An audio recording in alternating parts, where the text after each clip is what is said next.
Hi, my name is Francis Felix, and you can find me on YouTube under that same name, Francis, Frances, Felix, Felix. Today, this week, I am going to be doing a study on the different religions. As Christians, we oftentimes live in a bubble, focus on the little bubble that we are in. However, there is another world out there, and there are people who believe in different things. How are we going to evangelize them? How are we going to tell them about our God when we do not know about theirs? So studying their beliefs, will enable us to go out there to be God's ambassador and to be able to tell them the good things of Jesus, about God sending his only son Jesus to die on the cross for me and for them. We have to be able to explain the cross for them, because they too are living in their own little bubble. They do not know anything about us, and we do not know anything about them. So in order to reach them, we have to know about them and what they believe in. So the first study that I did was on Buddhism. And this is what I found out about this religion. The Buddhist religion came many years before Christ. It came about in 500 BCE. BCE means before Common Era. It came about 6 centuries before Christianity began. It is one of the oldest religions in the world. This religion began by a prince named Siddhartha Gautama. He was brought up with the splendor of palace life and was given anything his heart desired. In today's life, we will say that he was a spoiled child. When Siddhartha was born, his parents was advised that he will be a priest who will bring enlightenment to his people. The enemy is very cunning, In Genesis chapter 3, verses 15, it reads, "And I will put enmity between thee and the woman, and between thy seed and her seed. It shall bruise thy head, and thou shalt bruise his heel." God knew he was going to do something with the woman to redeem her, and the enemy knew it as well. Hence, he came up with this counterfeit priest of the people, who is currently worshipped today in the form of Buddha. Isaiah chapter 7 verses 14 reads, "Therefore the Lord himself shall give you a sign. Behold, a virgin shall conceive, and bear a son, and shall call his name Emmanuel," which means God amongst us. Siddhartha's father did not want that for his son. He did not want his son to be a priest. He wanted his son to be king after him. So he kept him in the palace and pampered him. So he did not see the plight of the people. All he can see was palace life and the good things of palace life. Siddhartha left the palace 4 times. His father was unaware of that. And this is what he saw when he left the palace. He saw sickness, he saw old age, and he saw death. He asked himself, how can I enjoy a life of pleasure when there is so much suffering in the world? Siddhartha decided to leave this life of luxury and go seek enlightenment. He went to the bank of a river, took his sword, and cut off his hair. He followed many teachers seeking enlightenment, or should I say truth. He did meditation, starved himself to death. However, enlightenment did not come. One day, at the point of death, with his eyes sunken in its socket, and you can see his rib cage protruding out, a maiden offered him something to eat. After eating it, he sat under a tree and refused to leave until the enlightenment comes.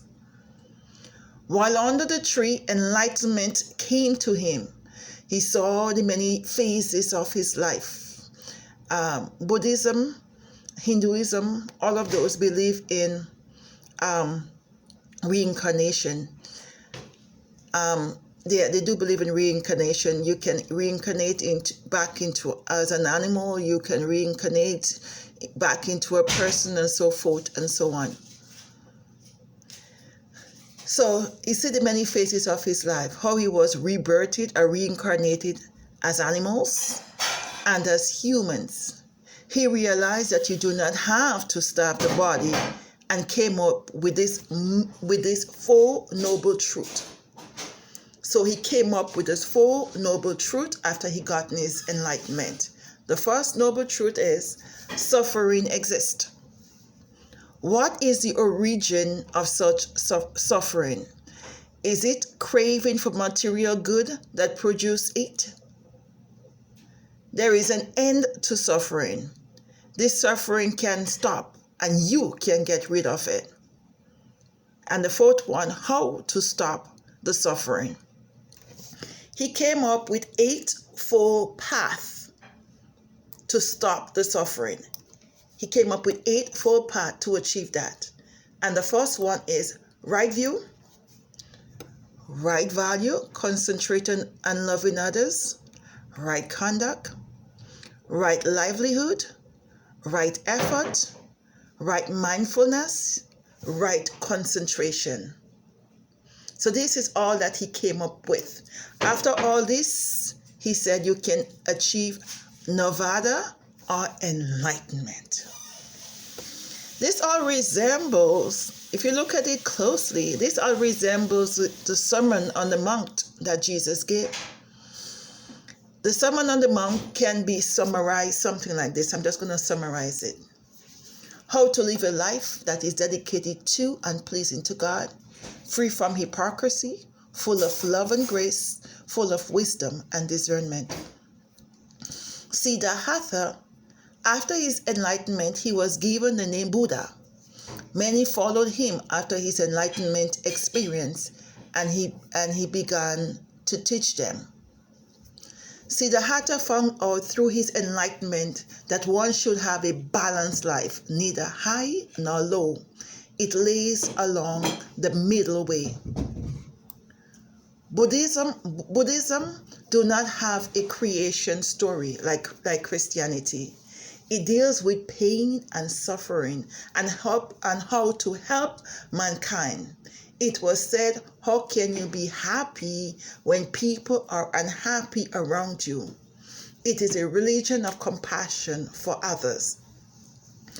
The Buddha said, we are a burning people. We are burning flame, a living flame.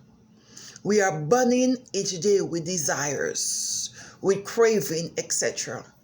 How do you get out of the fire? Hence, where meditation comes in. They meditate in order to get out of these desires and this craving. He said, even monks has emotion, as we are all humans. If anger comes upon you, as you ask yourself, why? Meditate on that anger to come to the root of it. Practice doing it over and over, and it will not come again. We do not need to meditate as Christians. All we have to do is to go to God and ask Him to remove that spirit of anger, because anger is indeed a spirit.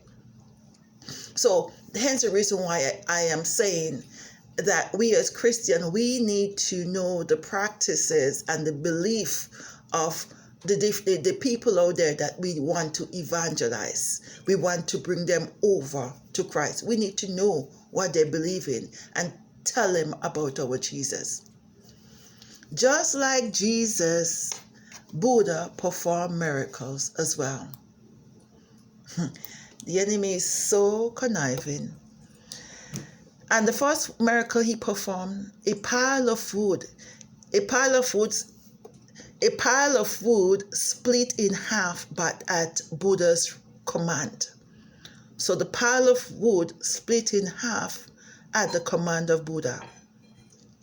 There was an elephant charging full speed towards Buddha. He did not move, but remained in his sitting meditation posture. The elephant came to a full stop in front of Buddha and bowed down to him. Buddha knew of his upcoming death. He was given food. However, he knew the food was not good. However, he ate it as he did not want to offend his host. After a while, he died. When he died, the earth shook. Copycat. I'm telling you, the enemy knows how to copy God. He knows. When he died, it was said that the earth shook. The trees start to blossom. The enemy definitely knows how to copy the plan of God. When Jesus died, the temple curtain was split in two. Darkness came upon the earth, and earthquake came as well. When Buddha died, the earth shook, the tree blossomed, and the flowers from the trees fell like rain around the Buddha's body. I hope you've learned a lot from this teaching, and as you go out there to evangelize and to tell others about the truth of our God, that you will remember their teaching and that you will be able to effectively teach them about Jehovah Jireh. Thank you for your time, and please share that others too will be blessed. Thank you. Bye-bye.